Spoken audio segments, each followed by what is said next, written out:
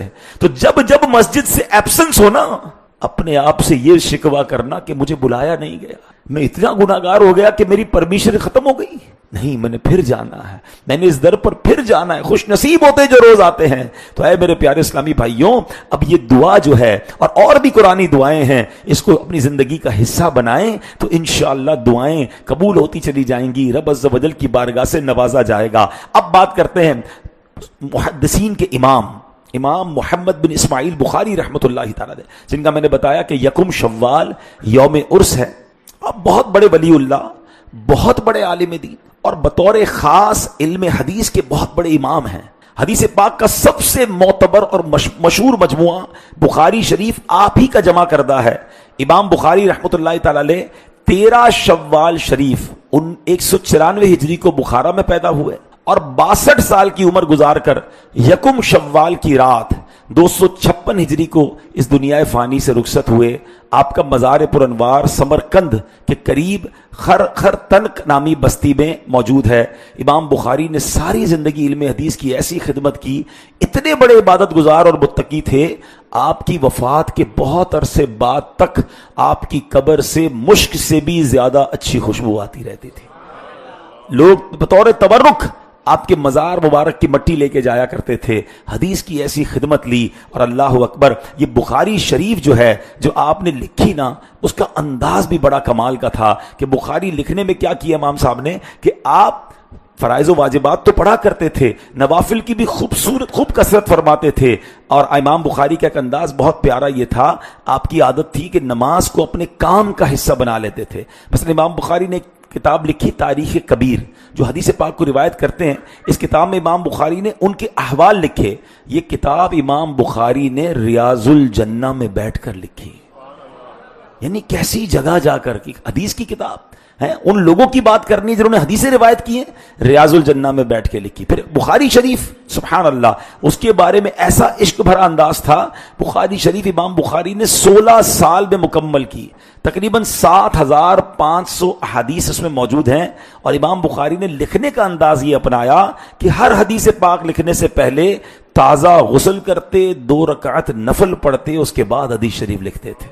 ہر حدیث سے پہلے 7500 حدیثیں ہیں، ہر حدیث سے پہلے تازہ غسل، ٹھیک، اس کے بعد پھر 2 رکعت نفل، اور اس کے بعد آپ حدیث لکھ رہے ہیں۔ کیا ادب ہے حدیث پاک کا۔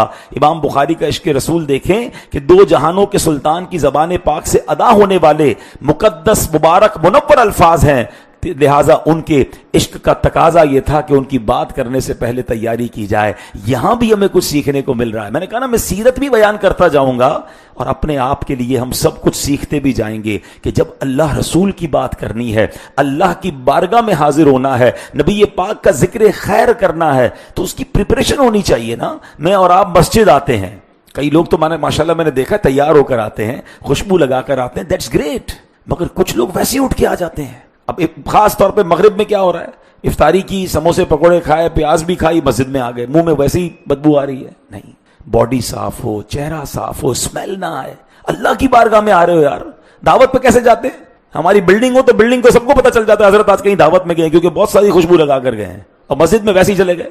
مسجد کے علماء کرام نے نماز کے کپڑے الگ رکھے تھے، وہ مہنگے کپڑے سلوائے ہوئے ہوتے تھے، مہنگی خوشبو رکھی ہوتی تھی. بلکہ میں آپ کو ایک چلیں اور مشورہ دیتا ہوں، اپنے وارڈروب میں جب بھی آپ نے کوئی نئے کپڑے ایڈ کرنے ہیں، ہم سب نئے کپڑے ہر سال سلواتے ہیں، بہت سارے سلواتے ہیں جس کو اللہ نے جیسا نوازا.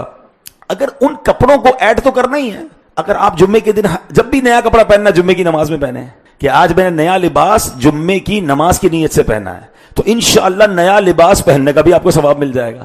آپ کے کپڑے ایڈ ہو گئے آپ کی وارڈروب میں. اچھا، پھر 27ویں شب آئی، طاق راتیں آئیں، آپ 5 طاق راتوں میں نئے کپڑے پہن لے. اچھا جناب، اس کے بعد رجب شریف ہے، سرکار صلی اللہ علیہ وسلم کی معراج شریف ہے، 12ویں شریف ہے، نبی پاک کی ولادت، اس سے بڑی عید کون سی ہے، اس دن پہنے. تو آپ اپنی ان چیزوں کو بھی ایڈ آن کر لیں نیت کے ساتھ کہ میں نئے کپڑے، نئی چپل پہننی ہے، نیا امامہ شریف پہننا ہے، تو انشاءاللہ جمعے کے دن پہنوں گا، جمعے کی تعظیم کی نیت سے پہنوں گا. بالکل اسی طرح آپ روزانہ خوشبو لگاتے ہیں، لگانا چاہیے، لیکن اپنی خوشبو کو نماز کے ساتھ اٹیچ کر دیں کہ جب بھی نماز پڑھوں گا پہلے خوشبو لگاؤں گا. اللہ کی بارگاہ میں حاضر ہو رہا ہوں نا بھائی، آپ کی 5 ٹائم خوشبو ویسے ہی لگ گئی. اگر آپ نے روزانہ پرفیوم یا خوشبو استعمال کرنی ہے تو کیوں نہ میں اس کو مسجد جاتے ہوئے، نماز کی طرف جاتے ہوئے، تو انشاءاللہ وہ خوشبو لگانا. اچھا، اس میں سنت کی نیت بھی کر لی تو خوشبو کی سنت کا بھی ثواب مل گیا. اور سبحان اللہ، یہ تمام چیزیں تعظیم میں آئیں گی.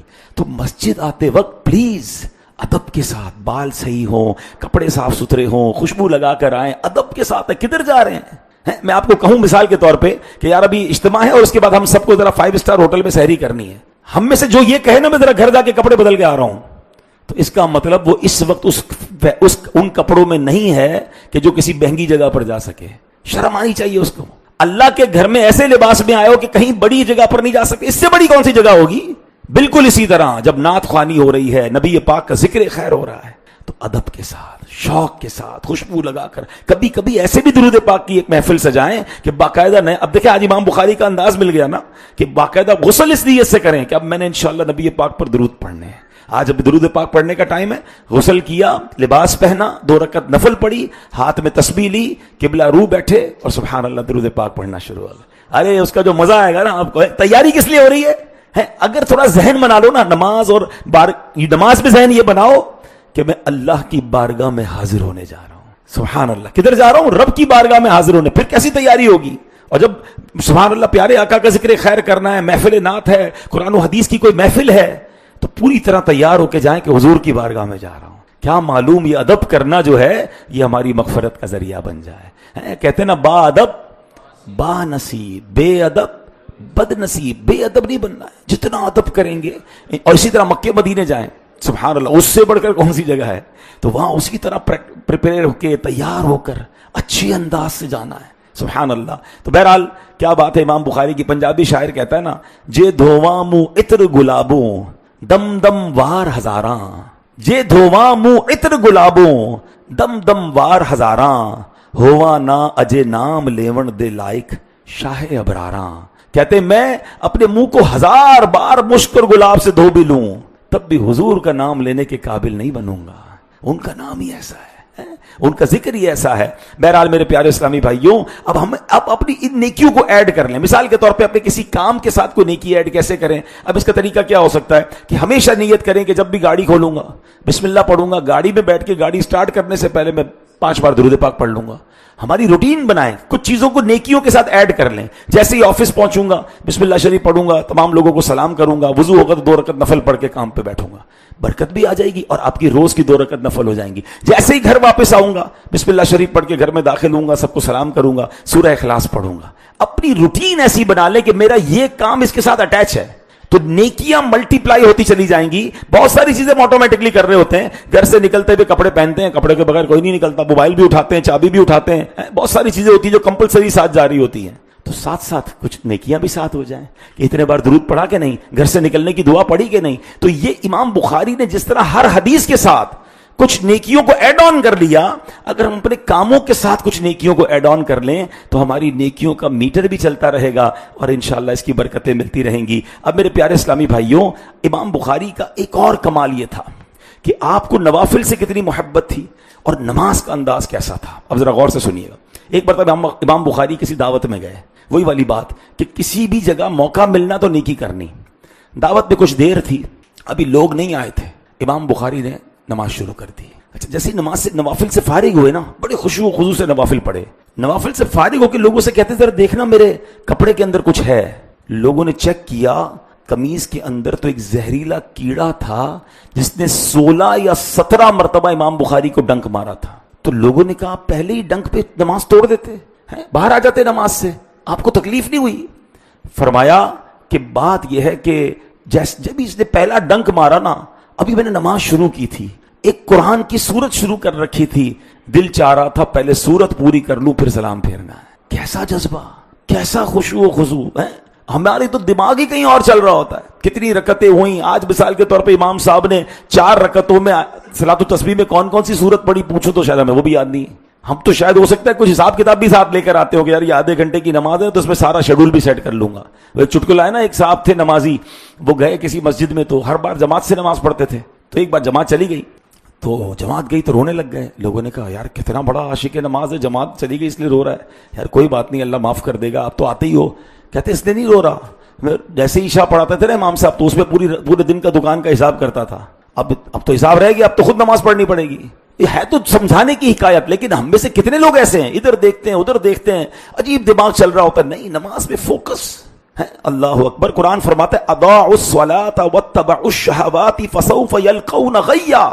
جنہوں نے نماز کو ضائع کیا اور اپنی خواہشوں کی پیروی کی تو ان قریب وہ جہنم کی خوفناک وادی غی سے جا ملے گی. پتا چلا کہ نمازیں چھوڑنا, انہیں ضائع کرنا, نفسانی خواہشات کے پیچھے چلنا, یہ کتنا خطرناک کام ہے. اس کی سزا جہنم کی غی نامی خطرناک ترین وادی ہے. نبی پاک علیہ الصلوۃ والسلام نے فرمایا جس کی نماز نہیں اس کا اسلام میں کوئی حصہ نہیں. اب کیسی حدیث ہے. ایک اور جگہ پیارے آقا فرماتے جو جان بوجھ کر ایک نماز چھوڑ دیتا ہے اس کا نام جہنم کے اس دروازے پر لکھ دیا جاتا ہے جس سے وہ جہنم میں داخل ہوگا. آپ مجھے ایک بات بتائیں, ہم سب کے گھر کے باہر کس کا نام لکھا ہوتا ہے؟ نیم پلیٹ میں جس کا گھر ہے اس کا نام ہوتا ہے نا. وہ کتنا بد نصیب ہے کہ وہ دنیا میں رہ رہا ہے اور اس کا نام جہنم کے دروازے پر لکھا ہوا ہے. کیوں؟ جس دروازے سے وہ جہنم میں داخل ہوگا نا اس دروازے پر اس کا نام لکھ دیا جاتا ہے.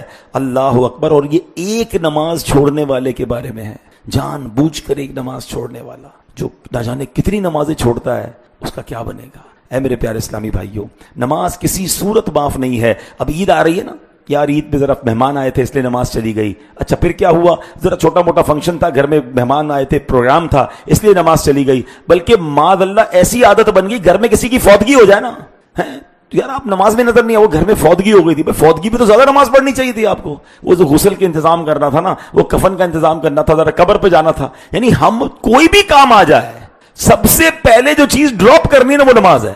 کمال دیکھے, سر میں تھوڑا سا درد تھا اس لیے نماز چلی گئی. بھائی درد تھا تو کھانا گیا نہیں, کھانا تو کھایا نا, وہ تو ضروری ہے. آفس جانا پڑتا ہے, کیا کرے یار ورنہ کٹوتی ہو جائے گی. دنیا کا نقصان ہو جائے اس کے لیے کسی بھی حالت میں پہنچنا ہے. اور نماز کے معاملے میں سب سے پہلے جو چیز ہم ڈراپ کرتے ہیں وہ نماز ہے. حالانکہ کتنا سخت گناہ ہے کہ ایک نماز جان بوجھ کر قضا کرے اس کا نام جہنم کے دروازے پر لکھ دیا جاتا ہے. اے میرے پیارے اسلامی بھائیوں, ذرا غور کیجئے, ہم کیوں نماز کو اتنا ان پریورٹی پر رکھتے ہیں. نماز سے بڑھ کر پریورٹی کیا ہے؟ میں مثال کے طور پر کچھ لوگ ملتے ہیں کہتے ہیں یار معاملہ یہ ہے کہ نا وہ فجر کے علاوہ باقی نمازیں ہو جاتی ہیں, 4 نمازیں ہو جاتی ہیں. کیوں؟ بس اس میں یار آنکھ نہیں کھلتی. میرا سوال یہ ہے, آپ کی صبح 6 بجے فلائٹ ہو, کبھی وہ فلائٹ مس ہوئی ہے؟ یار وہ آنکھ نہیں کھلی, آج فلائٹ چلی گئی. وہ آنکھ نہیں کھلی, آج ٹرین مس ہو گئی. آنکھ نہیں کھلی کیونکہ وہ آج بڑی اہم جناب انٹرویو تھا ایمبیسی کا, وہ مس ہو گیا. رات کو 3 بجے ایمبیسی کے باہر لائنیں لگ جاتی ہیں. 6 بجے فلائٹ ہو, 3 بجے رات ایئرپورٹ پہنچ جائیں گے. 4 الارم رکھیں گے, نہیں بھائی مس ہو گئی تو پوری فلائٹ کے پیسے دینے پڑیں گے, کینسلیشن چارجز لگ جائیں گے. یعنی جس چیز میں دنیا کا نقصان وہ مس نہیں ہوتی, اور نماز روز مس ہوتی ہے. کہتے ہیں میری فجر میں آنکھ نہیں کھلتی. یہ مذاق ہے. یعنی اس کا مطلب یہ کہ وہ پریورٹی نہیں ہے میری اور آپ کی زندگی میں نماز کی. جس کی زندگی میں پریورٹی نماز کی آ جائے, ارے اس کی ڈکشنری میں نو نماز ہو ہی نہیں سکتا نا. تو آج یہ نیت کرنی ہے. ہم نے امام بخاری کا انداز بھی دیکھا, قرآن کی آیت بھی سنی اور حدیث بھی سنی کہ نماز قضا کرنے والوں کا کیا انجام ہوگا. تو انشاءاللہ جس طرح میرے رب نے ہمیں رمضان میں نمازی بنایا ہے, اب نیت کر لیں انشاءاللہ رمضان کے بعد بھی ہم 5 وقت پابندی سے نماز پڑھیں گے انشاءاللہ۔ اللہ قرآن میں آپ کو پتہ ہے نبی پاک علیہ الصلوۃ والسلام ایک بار غزوے میں موجود تھے، صحابہ کرام موجود تھے۔ اس زمانے میں لڑائی کیسے ہوتی تھی؟ اب تو جہازوں کے ذریعے میزائلوں کے ذریعے ہوتی ہے نا، اس زمانے میں آمنے سامنے دشمن ہوتے تھے۔ تو دشمنوں کا پلان یہ تھا کہ اب دیکھنا یہ کہ مسلمان نماز پڑھتے ہیں کہ نہیں پڑھتے، اور نماز پڑھیں گے تو دوران نماز ان پہ اٹیک کر دیں گے، ٹھیک ہے؟ اب نماز تو فرض ہے، سورہ نساء کو آپ پڑھیں، باقاعدہ اس میں نماز خوف کا طریقہ بیان ہوا۔ عصر کی نماز کا وقت تھا، نماز پڑھنی کیسے؟ دشمن سامنے موجود ہے، اس کی پوری ڈیٹیل ہے کہ پہلے ایک صف نماز کچھ رکعتیں پڑھیں گی، پھر پیچھے سے آ جائیں گے، پھر پیچھے والے پڑھیں گے، یعنی سب نے نماز پڑھنی ہے اور با جماعت پڑھنی ہے۔ لیکن نماز اس حالت میں بھی قضا نہیں ہے، دشمن سامنے ہے۔ اللہ اکبر، ٹرائی ٹو امیجن کتنا امپورٹنٹ ہے نماز، کہ ایسی کیفیت میں بھی یہ نہیں فرمایا گیا کہ بھئی جہاد ہے، جہاد کے بعد نماز پڑھ لینا، نہیں، اس وقت بھی نماز خوف کہا گیا اس کو۔ قرآن فرماتا ان الصلاۃ کانت علی المؤمنین کتابا موقوتا، بے شک نماز مسلمانوں پر مقررہ وقت میں فرض ہے۔ تو اے میرے پیارے اسلامی بھائیوں، صحابہ این لڑائی کے عالم میں نماز قضا نہ کریں اور ہماری بستر پر نماز قضا ہو جائے، ہماری کاروبار کے دوران نماز قضا ہو جائے تو نہیں، انشاءاللہ اب ایسا نہیں ہوگا۔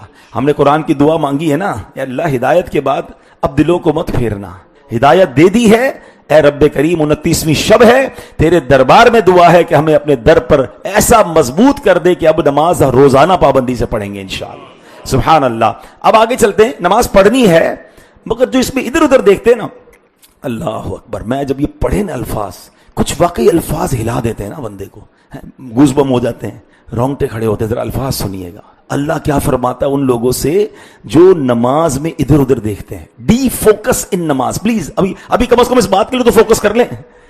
میں آپ کو آپ کے رب کا فرمان سنانے جا رہا ہوں۔ حضرت ابو ہریرہ رضی اللہ تعالیٰ کا بیان ہے کہ نبی پاک علیہ الصلوۃ والسلام کا فرمان عالی شان ہے، جب بندہ نماز کے لیے کھڑا ہوتا ہے تو وہ اللہ پاک کی بارگاہ میں حاضر ہوتا ہے، جب ادھر ادھر دیکھتا ہے تو اللہ پاک ارشاد فرماتا ہے تو کس طرف دیکھ رہا ہے؟ کیا مجھ سے کوئی بہتر نظر آتا ہے؟ اے ابن آدم، یعنی اے آدمی، میری طرف متوجہ ہو جا، میں اس سے بہتر ہوں جس کی طرف تو دیکھ رہا ہے۔ جملہ سمجھ آیا؟ ماشاءاللہ نگران شورا تشریف لے آئے ہیں، ماشاءاللہ ہمارا آئی صاحب نے شفقت فرمائی ہے ہماری مسجد پر، ماشاءاللہ۔ تو میں دوبارہ اس حدیث کو ریپیٹ کر کے پھر انشاءاللہ ہم نگران شورا کی طرف چلیں گے، لیکن آپ ذرا دوبارہ اس کو فیل کیجئے گا جو میں سمجھانا چاہ رہا ہوں نا، کہ نماز پڑھتے ہیں، دھیان کہیں اور ہے، فوکس کہیں اور ہے، ادھر ادھر دیکھ رہے ہیں۔